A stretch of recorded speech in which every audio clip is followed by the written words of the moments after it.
Okay, that's your job, right? Right. And we, I'll just say, Peter, you had approached me. There was a conversation, I know, in the Senate Agriculture Committee, and we had maybe had the bill introduction on 677. We've actually taken some testimony about prime ag soils in Vermont and trying to better understand what that means. And we're going to hear more tomorrow, I think, from the agency on that question. But in the meantime, Peter had asked to come in and speak on behalf of the solar. I think it's specifically solar. I know it's renewable energy, but Peter, anyway, I'll let you tell us who you are. Sure. My name is Peter Sterling, and I'm the Executive Director of Renewable Energy Vermont. We're the trade association representing all of the businesses that work to bring Vermont to a renewable energy future. And this is currently one of my big fears, which is sitting between people and like food. So I just thank you for You deal with food all the time, so. No, I mean like lunch. Yeah. Around here, the less time you have for lunch. So like, this is not that cool for me. So, but thank you for getting me in, and thank you, Patricia, who is incredibly in helping me get in. All right, so a little background. I signed on at Rev. I joined Rev as the executive director in 2021. Prior to that, for 4 years, I was the chief of staff in the Vermont Senate. So I was like Connor Kennedy downstairs for 4 years. And prior to that, for about 2.5 years, I worked with Anthony Polina.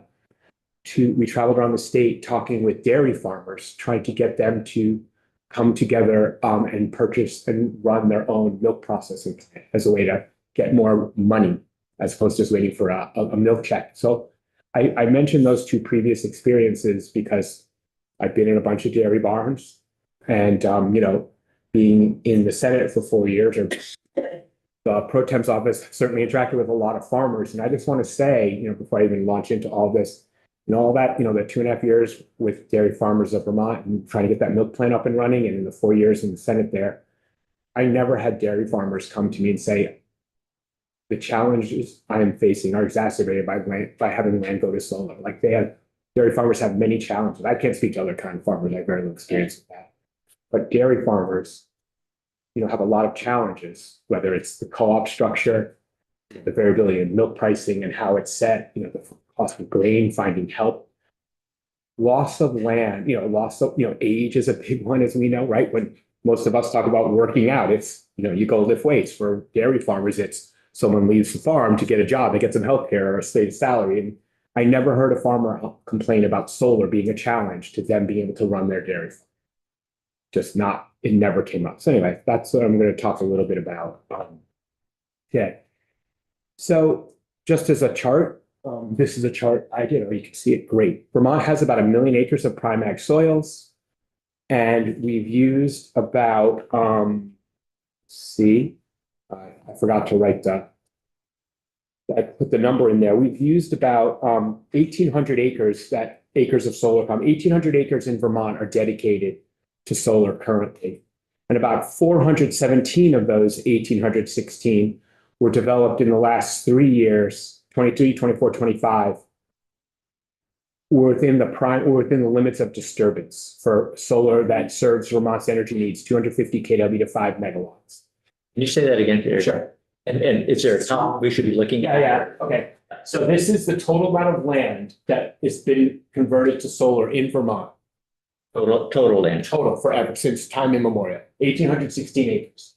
Of that 1,816 acres, 417 acres have been used converted between 23 and 25 for projects that are meeting our renewable energy standard needs, like the 250 defined as 250 kW to 5 megawatts. Okay, so, and that is area, just to be clear, that's the way the Section 248 process works.